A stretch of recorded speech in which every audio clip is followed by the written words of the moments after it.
një student nga diaspora e Lituanisë. Përshëndetje të gjithëve. Emri im është Lidi Bemo, edhe unë jam student i shkencave politike në Universitetin e Vilniusit, niveli master. Zoti kryeministri Edi Rama ka bërë një post kur i është kundërpërgjigjur një stikeri që thot: Rama, jepe dorëheqjen! Dorëheqjen! Rama, jepe dorëheqjen! Rama, jepe dorëheqjen!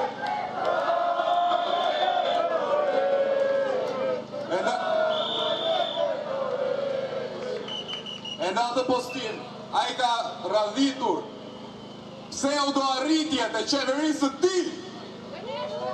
Ja pra, ne do të lexojmë dështimet e tij. Ne kërkojmë dorëheqje për shkatrimin e zonave urbane me pallate orbitale, zero qendrim, për përdorimin e miqenit pa aviona dhe pa aeroporte, mega skandal për turistët e huaj dhe ata shqiptar, pa kushte dhe pa plazhe, mega shitje, për talljet me sloganet e vjetorit të 90-s që e duan Shqipërinë si gjithë Europa. Se nuk e fillova bashkimin me Kosovën në 2005, por sa jova vetëm fabula të pavërteta. Kërkojmë dorëheqje sepse ke kthyer Shqipërinë në një republikë bananesh, në një narkoshtet. Kërkojmë dorëheqje për gjyshujt tanë të gjallë dhe ata të vdekur, që rritja e pensionit është më e vogël se indeksimi i çmimeve. Për vrasjen e politikës dhe ekonomisë me snajperat e skifterat e tu. Për realitetin shkatrues dhe shpopullues të Shqipërisë që paturpsisht të bezdis ty, Omega Leader. Po pse, pasurin që shkrit rilindasit e mëdhej për të bërë më mëdheun, ti e shite për të mbajtur ato që nuk thuhet. Neve nuk i renditim do të gjitha.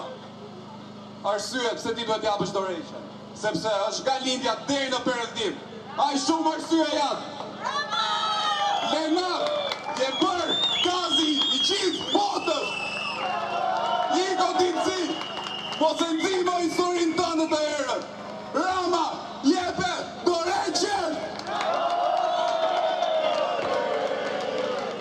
Rama, jepe dorëheqjen! Rama, jepe dorëheqjen!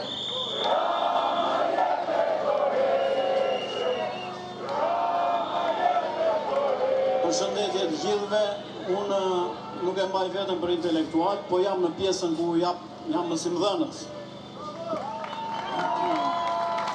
Dhe her pas here vi këtu, sepse ndjej si një detyrim moral, që unë duhet të thënë fjalën time, sepse kam qenë një nga njerëzit e pakët që dikur, kur ky është bërë kryetar bashkie, unë e kam kritikuar më një herë. Çfarë ka ndodhur, se duhet bëjmë pak analiza të historikut të tij për të kuptuar çfarë shihet mbas këtij njeriu. Këtu për shembull kemi një nga njerëzit më të nderuar, Mithat Havari, të cilin e respektoj jashtë mase dhe e kam në kujtesë për atë që ka ndodhur në fillimet e demokratizimit të Shqipërisë. Mithat Havari ka qenë i pari që ka marrë guximin të dalë gjithë kriminalave të Shqipërisë të shkatërrojë kioskat e lanës. Dhe ka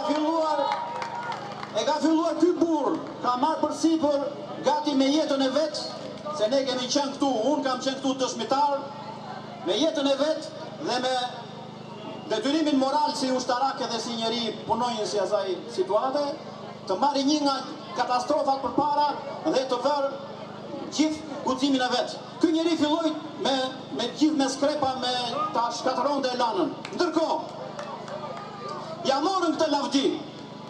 Dhe këtë lavdi ja dhanë Edi Ramës. I thanë, ti do ta presësh Shiritin. E pam që ky i bëri ballë gjithë kriminalëve, tani ti mund të dalësh. Edhe i bënte si trim me atë spatën që priste në një.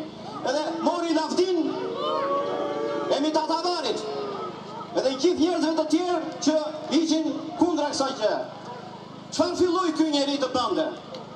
Unë si artist, që ta dini, unë që Vladimir Llagaj, kam bërë. Rama do ta japi dorëheqjen. Nuk ka ku të shkoj. Lumi popullor fshin çdo lloj pislëku. Ka ardhur, është dëndur, është fryr lumi, është fryr me urrejtje. Do ta japi dorëheqjen. Por ne flasim dhe bëjmë analiza që ta nxjerrim të zhveshur këtë lloj njeriu përpara mediave botërore, që bota të kuptojë realisht se çfarë ka bërë ky njeri. Ky sa erdhi më një herë filloi. Unë kam bërë këtë, më faqe, ju ndërpreva, kam bërë një ekspozit mbi betonizimin e Shqipërisë. Në 2100 kam parashikuar mafjen e betonizimit. Mund të kem qenë njeriu i parë që kam folur për betonizimin. Sepse e dija, ja njihsha karakterin që ky lloj mashtruesi, ky lloj karakteri do sulmonte ku ishin lekët dhe ku ishte mundësia që ky mos të kapej ligjërisht. Në betonizim dhe filloi më një herë të ndërtonte. Ju jeni kritikon Tiranë dhe ju e kujtoni që gjën e parë që ka bërë ka zënë të gjitha hapësirat publike që kanë qenë nga koha e diktaturës, që realisht ishin të mëdhaja brenda pallateve, ndërtonte pallate në zonat ku ishin të dedikuara për fëmijët e zonës të lagjës. Krimi i parë. Dhe aty ju kërkonte ndërtuesve 20%. E mbani mend që akuzoi për zotin 20%. Ashtu dhe. Me atë 20% ngrodi miliona duke shkatëruar Tiranën dhe me atë bleu Parti Socialiste. Ky është një veprim tjetër kriminal. Ky njeri sot e kësaj dite e ka bërë këtë qytet të tmerrshëm.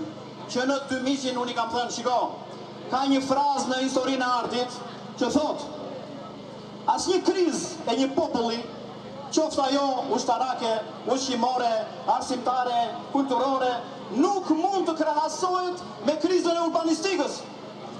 Kriza e urbanistikës është bomba më e madhe sociale për një vend. Ky është kriminali i betonizimit të Tiranës. Bashkë me ato tjetrin që thanë të vinë të gjithë në Tiranë dhe se do i duhet njerëz, i duhet popull që t'i vjedhin sa më shumë, të kem sa më shumë numra, të vjedhin sa më shumë. Dhe të gjitha këto janë kriminale. Këto nuk janë një strategji kombëtare. Ne këtë e përzgjodhëm për një strategji kombëtare, për një intelektualizëm, për të sjellë gjëra që nuk i binte dot tjetri. Ky solli vetëm lekët të xhepat e veta dhe të bandës vet.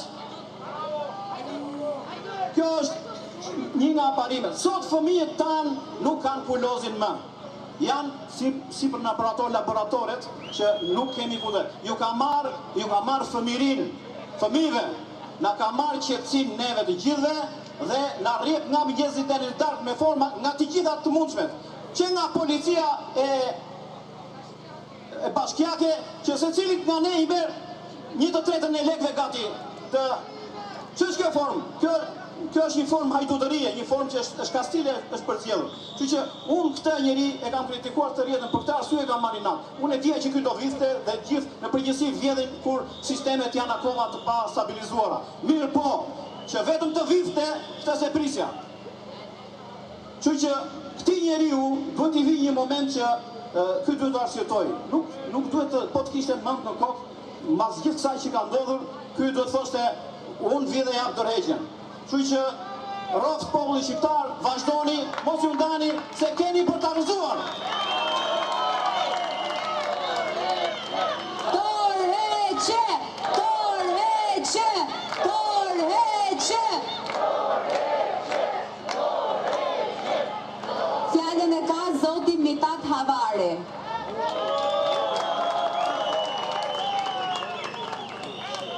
Mirëmbrëma, miq të dashur, rini shqiptare.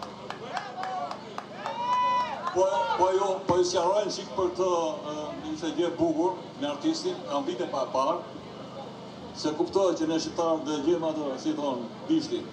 Po kjo është e vërteta, kam vite pa parë. Dhe konsidoj vajzat më tirën për folur, dhe a i ndërkohë për mëndjerin tim. Dhe janë konsiderat bukura, apo jo? Mundojnë njësë kështu, rini shqiptare,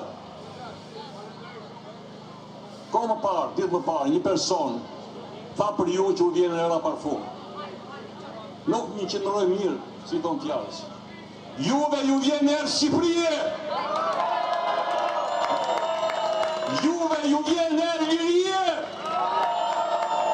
Juve ju vjenë erë demokracie!